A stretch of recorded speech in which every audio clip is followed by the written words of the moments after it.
Frozen across the sea. Anna and Elsa were on a royal tour. In the kingdom of Zaria, they were treated to a grand festival. "We've heard so much about your special talents," the queen said to Elsa. "Won't you show us some of your magic?" Suddenly, Elsa felt very shy. "Would you like to join in dancing, your majesties?" she asked, changing the subject. "That looks like fun." The next stop on Anna and Elsa's tour was a kingdom called Chateau. Queen Calissa led Anna and Elsa into an art gallery. "Would you like to add a sculpture to our collection?" she asked Elsa. Suddenly, Elsa noticed a block of ice under a spotlight. Once again, she felt a wave of shyness. Anna jumped in. "Ice sculptures are my specialty." Later, as they pulled into the last city on their tour, Anna asked Elsa why she didn't show her powers. "I guess I just got nervous," Elsa admitted. Suddenly, the sisters spied a familiar face. It was the Duke of Wesselton. "What is he doing here?" Anna asked. The Duke smoothed his coat as Anna and Elsa got off the ship. "I am visiting my mother's cousin's wife's nephew, if you must know. If I were you, I would turn your ship around right now. Vakrata is having an unbearably hot summer. Not that you would care." "Take us to the kingdom," Elsa said firmly. As the Duke led the sisters into the village, they saw Vakrata sprawled out, sweaty and tired. This time, Elsa didn't feel one bit shy. She knew she had to cool. These folks down. After conjuring some snow clouds, Elsa saw the townsfolk start to come to life. Soon, Vakrata turned into a frozen wonderland. The citizens slid down the snowy piles on wooden planks. A few hours later, it was time for Anna and Elsa to return to Arendelle. "Did you have a good trip?" Anna asked her sister. "I did," Elsa replied. "I'd say that was the best royal tour ever. Until next time, that is."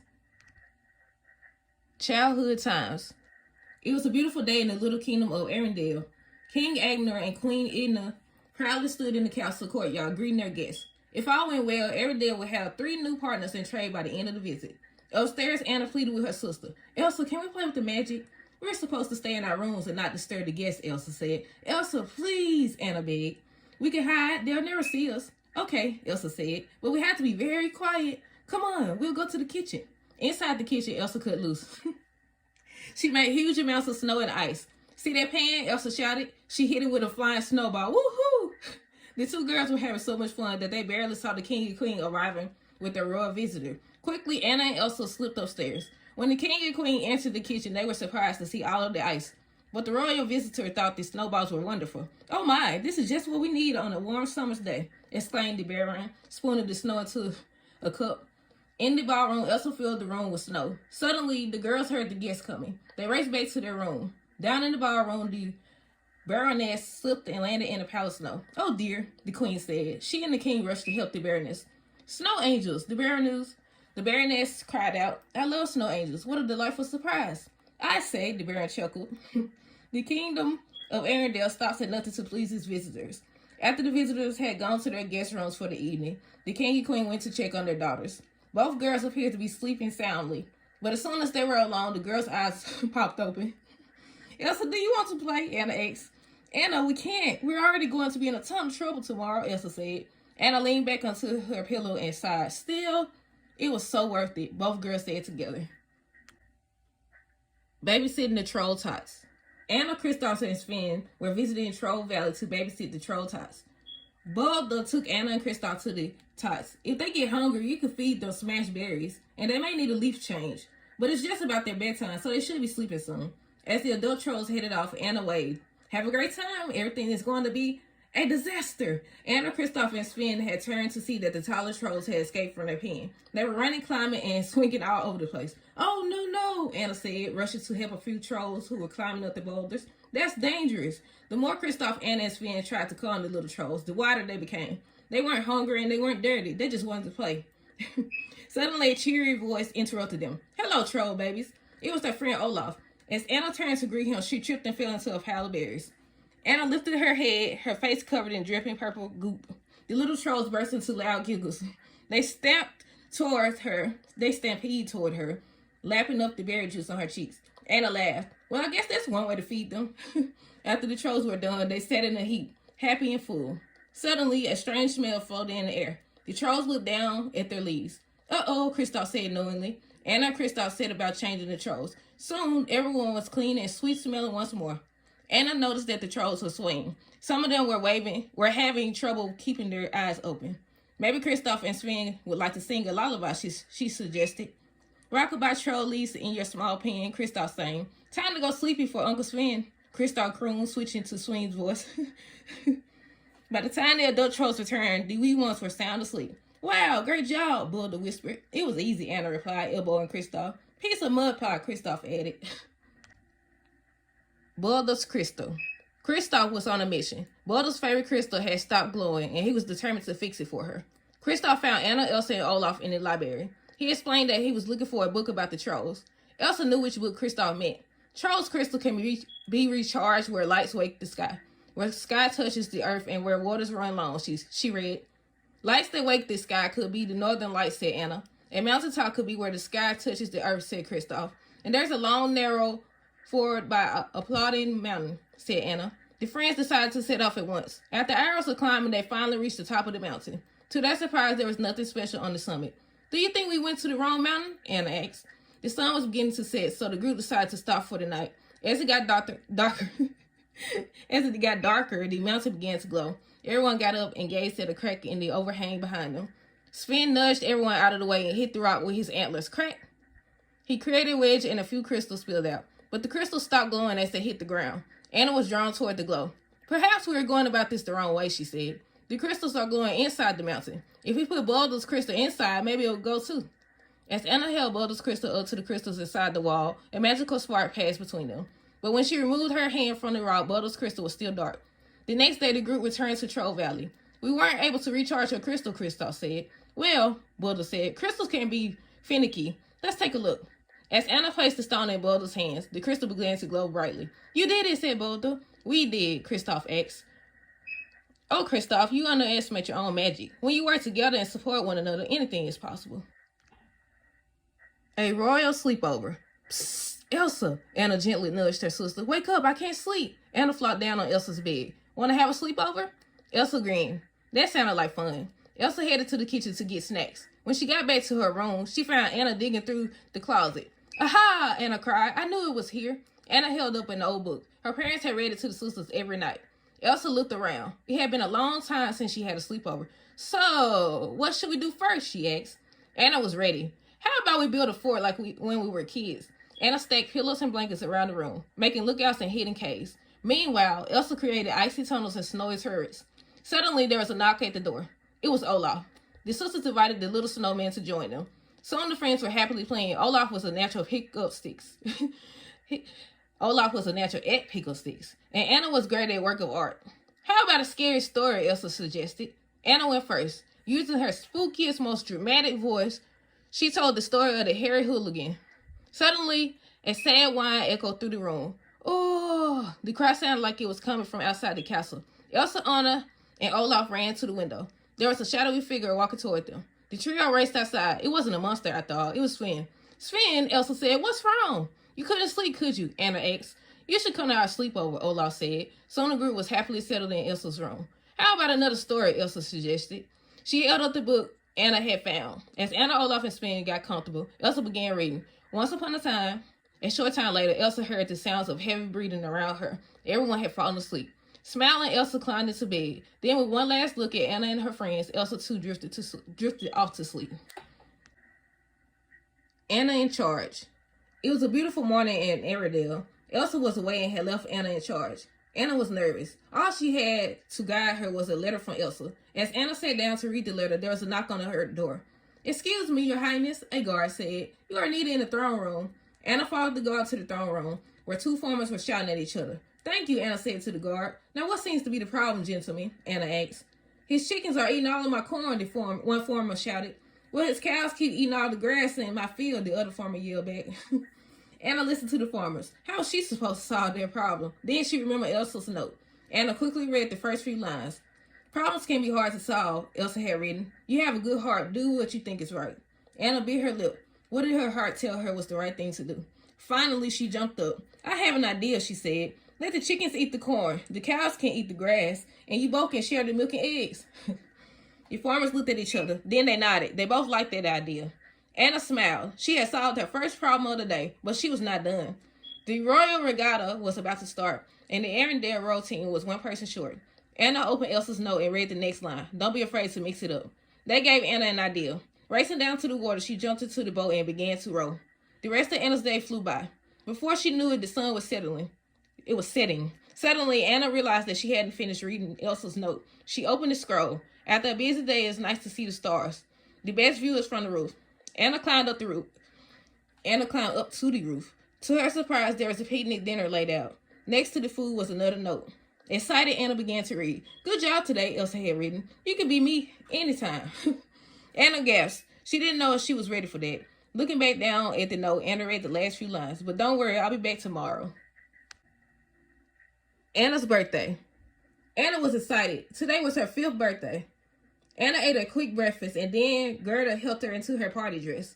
Soon it was time for Anna's royal birthday party. She knew that perfect manners were a must at a fancy party. Anna walked into the hall with her head held high. She nodded politely at each guest seated at the table. And when she sat down, she made sure to sweep her skirt under her so it wouldn't crease. Anna behaved perfectly all the way through dinner. Having perfect manners wasn't exactly fun, but Anna knew her parents would be proud of her. It was all going great until she let out a loud burp. Excuse me, Anna said, clapping both hands over her mouth. Her cheeks turned red.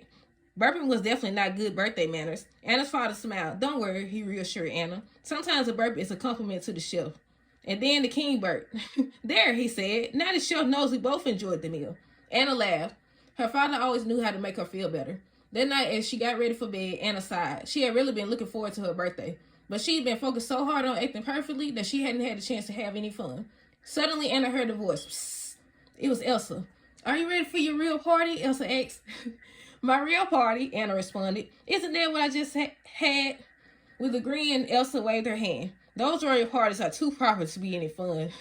Anna and Elsa snuck through the castle as quietly as they could. First, they raided the kitchen for leftover birthday cake. Then they built the biggest pillow fort Anna had ever seen. Finally, Elsa gave Anna a painting she had made of the two of them. Anna loved it. Much later, Anna and Elsa finally climbed into bed for the night.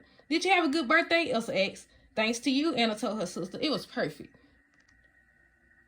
Elsa's birthday. One bright winter morning, Queen Elsa woke up with the strangest feeling that she was forgetting something important. Suddenly, she gasped. Today's my birthday, she realized. Maybe Anna will forget too. Then I won't have to go to a party. But it was clear when Elsa entered the dining room that her friends had not forgotten. Anna jumped up and gave Elsa a big hug for no reason. And Kristoff had made special pancakes just because. Suddenly, Kai appeared with a note for Anna.